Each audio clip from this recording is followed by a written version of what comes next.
Friends, welcome back to Shrikeshava Kannada vlogs. ನಾನು ಇವತ್ತು ಹುಗ್ಗಿ ಅನ್ನ ಮಾಡೋದನ್ನು ತೋರಿಸ್ತಾ ಇದ್ದೀನಿ. ಬನ್ನಿ, ತುಂಬ ರುಚಿಕರವಾದಂತಹ ಮತ್ತು ತುಂಬ ಹೆಲ್ದಿಯಾಗಿರುವಂತಹ ಮತ್ತು ಡಯಟ್ ಮಾಡೋರು ಕೂಡ ತಿನ್ನುವಂತಹ ಇದು ಒಂದು ಹುಗ್ಗಿಯನ್ನು.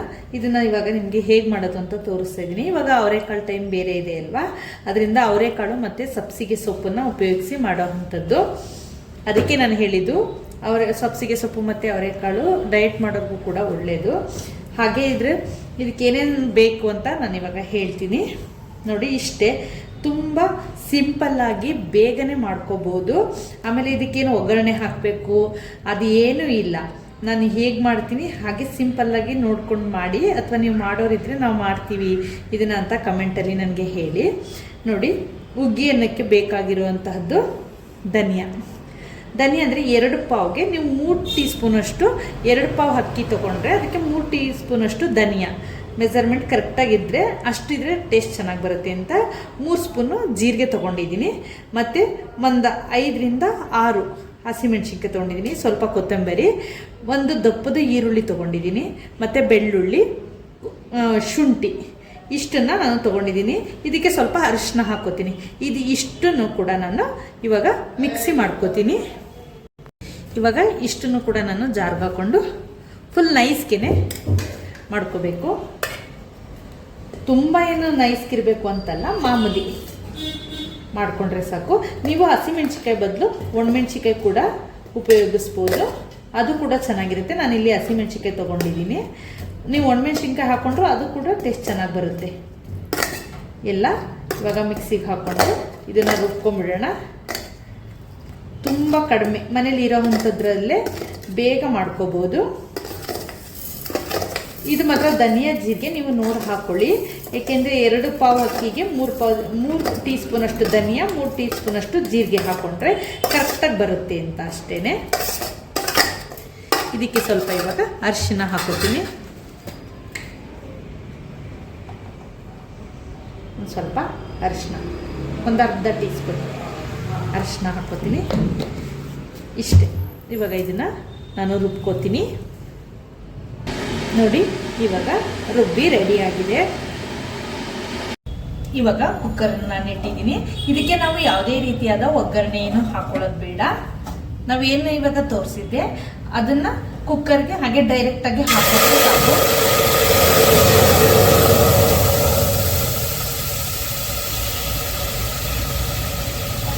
ಸ್ವಲ್ಪ ಬಿಸಿನೀರನ್ನೇ ಹಾಕೋತೀನಿ ನಾನು.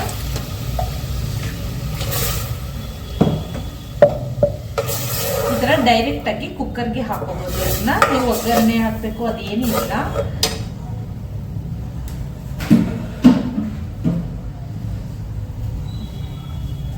ಇದಕ್ಕೆ ಇವಾಗ ಹೆಚ್ಚಿರೋಂಥ ನಾನು ಸಬ್ಸಿಗೆ ಮತ್ತು ಅವರೆಕಾಳು ಏನು ತೋರಿಸಿದೆ ಇದ್ರೊಳಗಡೆನೆ ಹಾಕೋತೀನಿ. ಇವಾಗ ಹಾಗೆ ಡೈರೆಕ್ಟ್ ಹಾಕೋದು. ನಾವು ಎಣ್ಣೆ, ತುಪ್ಪ, ಇಲ್ಲಿ ಒಗ್ಗರಣೆ ಏನು ಬಳಸೋದೇ ಇಲ್ಲ. ಅದರಿಂದ ಇದು ಎಣ್ಣೆ ಏನು ಇರಲ್ಲ ಅಲ್ವಾ, ಅದಕ್ಕೆ ಹೆಲ್ದಿಯಾಗಿರುತ್ತೆ. ಮತ್ತು ಡಯಟ್ ಮಾಡೋದು ಕೂಡ ಆರಾಮಾಗಿ ತಿನ್ಬೋದು. ರುಚಿನೂ ಅಷ್ಟೇ ಚೆನ್ನಾಗಿರುತ್ತೆ. ನಾವು ಅನ್ನ ಊಟ ಮಾಡಲ್ಲ, ಬರೀ ಅನ್ನ ತಿನ್ನಲ್ಲ, ಅಥವಾ ಅದಕ್ಕೆ ಆಯಿಲ್ ಜಾಸ್ತಿ ಇರುತ್ತೆ, ತುಪ್ಪ ಹಾಕಿರ್ತಾರೆ ಅಂದರೆ ಇದನ್ನು ಹಾಗೆ ಬೇಕಾದ್ರೆ ತಿನ್ಬೋದು. ಇಲ್ಲ ರೆಡಿ ಆದಮೇಲೆ ನಾನು ತೋರಿಸ್ತೀನಿ. ರೆಡಿ ಆದಮೇಲೆ ಕೂಡ ನೀವು ಬೇಕಾದ್ರೆ ತುಪ್ಪ ಎಲ್ಲ ಹಾಕೊಂಡು ತಿನ್ಬೋದು. ಇದು ಇವಾಗ ಅಕ್ಕಿನ ನಾನು ಒಂದು ಅರ್ಧ ಗಂಟೆ ನೆನೆಸಿಟ್ಟಿದ್ದೀನಿ. ಇದು ಸ್ವಲ್ಪ ಒಂದು ಕುದಿ ಬರಲಿ. ನಾವು ಬಿಸಿನೀರನ್ನೇ ಹಾಕೋಬೇಕು. ಯಾವತ್ತು ಬಾತು ಆ ಥರ ಏನಾದರೂ ಮಾಡಬೇಕು ಅಂದರೆ ಬಿಸಿನೀರು ಹಾಕೊಂಡು ಮಾಡಿದ್ರೆ ಚೆನ್ನಾಗಿರುತ್ತೆ. ಒಂದು ಅರ್ಧ ಗಂಟೆ ಅಕ್ಕಿನ ನೆನೆಸಿಟ್ಟಿದ್ದೀನಿ. ಇಲ್ಲಿ ಒಂದು 2 ಪಾವ್ ಅಕ್ಕಿ ಅಷ್ಟು ನಾನು ತೊಗೊಂಡಿದ್ದೀನಿ. ಇದಕ್ಕೆ ಅಕ್ಕಿ ಹಾಕ್ಬಿಡೋಣ ಇವಾಗ. ಮತ್ತೆ ನಾವು ಆಮೇಲೆ ಬೇಕಾದರೆ ನೀವು ಎಣ್ಣೆ, ತುಪ್ಪ ಏನು ಬೇಕಾದರೂ ಹಾಕೊಂಡು ತಿನ್ನಿ. ಫಸ್ಟ್ ಮಾತ್ರ ಇದಕ್ಕೆ ಏನು ಹಾಕಬಾರ್ದು.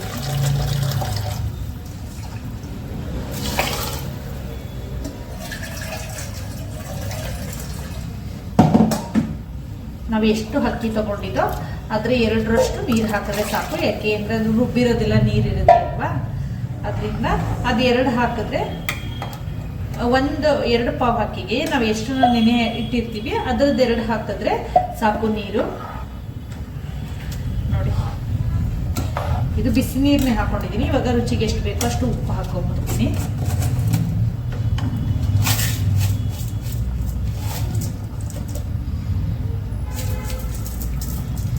ಇದಕ್ಕೆ ಚಟ್ನಿ ಜೊತೆ ತಿಂದರೆ ಚೆನ್ನಾಗಿರುತ್ತೆ. ಅಷ್ಟೇ ಹೀಗೆ ಮಾಡ್ಕೊಂಡ್ಬಿಡೋಣ. ಆಮೇಲೆ ನೀವು ಏನು ಬೇಕಾದರೂ ಹಾಕೊಳ್ಳಿ, ತುಪ್ಪ ಬೇಕಾದರೂ ಹಾಕೊಂಡು ತಿನ್ಬೋದು, ಏನು ಬೇಕಾದರೂ ಹಾಕೊಂಡು ತಿನ್ಬೋದು. ಫಸ್ಟ್ ಮಾಡುವಾಗ ಮಾತ್ರ ಇದಕ್ಕೆ ಏನು ಹಾಕ್ತೇ ಇರೋದ್ರಿಂದ ನಾನು ಇದನ್ನ ಹೆಲ್ದಿ ಫುಡ್ ಅಂತ ಹೇಳ್ತಾ ಇರೋದು. ಮತ್ತು ಅವರೆಕಾಳು ಸಬ್ಸಿಗೆ ಸೊಪ್ಪು ಇರೋದ್ರಿಂದ ಒಳ್ಳೆಯದು ಕೂಡ, ರುಚಿನೂ ಹಾಗೆ ಚೆನ್ನಾಗಿ ಬರುತ್ತೆ. ನೋಡಿ, ಇದಕ್ಕೆ ಒಣಮೆಣ್ಸಿನ್ಕಾಯಿ ಹಾಕಿದ್ರೆ ಕೆಂಪು ಮೆಣಸಿನ್ಕಾಯಿ ಕೆಂಪು ಬರುತ್ತೆ. ನಾನಿಲ್ಲಿ ಎಲ್ಲ ಪೂರ್ತಿ ಹಸಿ ಮೆಣಸಿನ್ಕಾಯಿ ಮತ್ತು ಹಸಿದು ಸೊಪ್ಪನ್ನ ಯೂಸ್ ಮಾಡಿರೋದ್ರಿಂದ ಅದು ಗ್ರೀನ್ನೆಸ್ ಇರುತ್ತೆ. ಸ್ವಲ್ಪ ನೀವು ಒಣಮೆಣ್ಸಿನ್ಕಾಯಿ ಹಾಕೊಂಡ್ರೆ ಸ್ವಲ್ಪ ಕಲರ್ ಚೇಂಜ್ ಆಗಿ ಬರುತ್ತೆ ಅಷ್ಟೇ. ರುಚಿ ಮತ್ತು ಎರಡು ಸೇಮ್ ಇರುತ್ತೆ. ಇವಾಗ ಕುದಿ ಬರ್ತಾ ಇದೆ. ಒಂದು ಸ್ವಲ್ಪ ಕುದಿ ಬಂದಮೇಲೆ ಕುಕ್ಕರ್ ಕ್ಲೋಸ್ ಮಾಡಿಬಿಡೋಣ.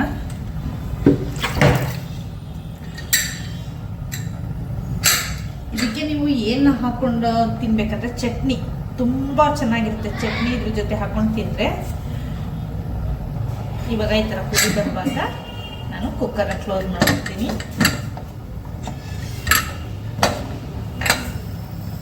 ಇದು 2-3 ವಿಸಲ್ ಕೂಗಿದ್ರೆ ಸಾಕು. ಇವಾಗ ಕುಕ್ಕರ್ ಮುಚ್ಚಳ ತೆಗಿತಾ ಇದ್ದೀನಿ. ನೋಡಿ, ರೆಡಿಯಾಗಿದೆ ಎಲ್ಲ. ನೋಡಿ, ಡಯಟ್ ಮಾಡೋರು ತಿನ್ಬೋದು, ಮಾಮೂಲಿನೂ ತಿನ್ಬೋದು. ಇದಕ್ಕೆ ನೀವು ಇವಾಗ ಎಣ್ಣೆ ತುಪ್ಪ ನೋಡಿ, ಚಟ್ನಿ ಮತ್ತು ಹುಗ್ಗಿಯನ್ನು ರೆಡಿಯಾಗಿದೆ. ನೀವು ಇದ್ರ ಮೇಲೆ ತುಪ್ಪ ಬೇಕಾದರೂ ಹಾಕೋಬೋದು, ಎಣ್ಣೆ ಬೇಕಾದರೂ ಹಾಕೋಬೋದು. ಹಾಕ್ಕೊಂಡು ನೀವು ಚಟ್ನಿ ಜೊತೆ ತಿಂದರೆ ಚೆನ್ನಾಗಿರುತ್ತೆ. ಇಲ್ಲ ಅಂದರೆ ನೀವು ಹಾಗೆ ಬೇಕಾದರೆ ಡಯಟ್ ಮಾಡ್ತಾ ಇದ್ದೀನಿ ಅಂದರೆ ನೋಡಿ, ಇದಕ್ಕೆ ಎಣ್ಣೆ ತುಪ್ಪ ಏನೂ ಇಲ್ಲದೆ ರೆಡಿಯಾಗಿರೋಂತಹ ಹುಗ್ಗಿಯನ್ನು ಹೀಗೆ ತಿಂದರೆ ಹೆಲ್ದಿಯಾಗಿ ಕೂಡ ಇರುತ್ತೆ. ಹಾಗೆ ಈ ವಿಡಿಯೋ ನಿಮಗೆ ಇಷ್ಟ ಆಗಿದ್ರೆ ಲೈಕ್ ಮಾಡಿ, ಶೇರ್ ಮಾಡಿ, ಕಮೆಂಟ್ ಮಾಡಿ.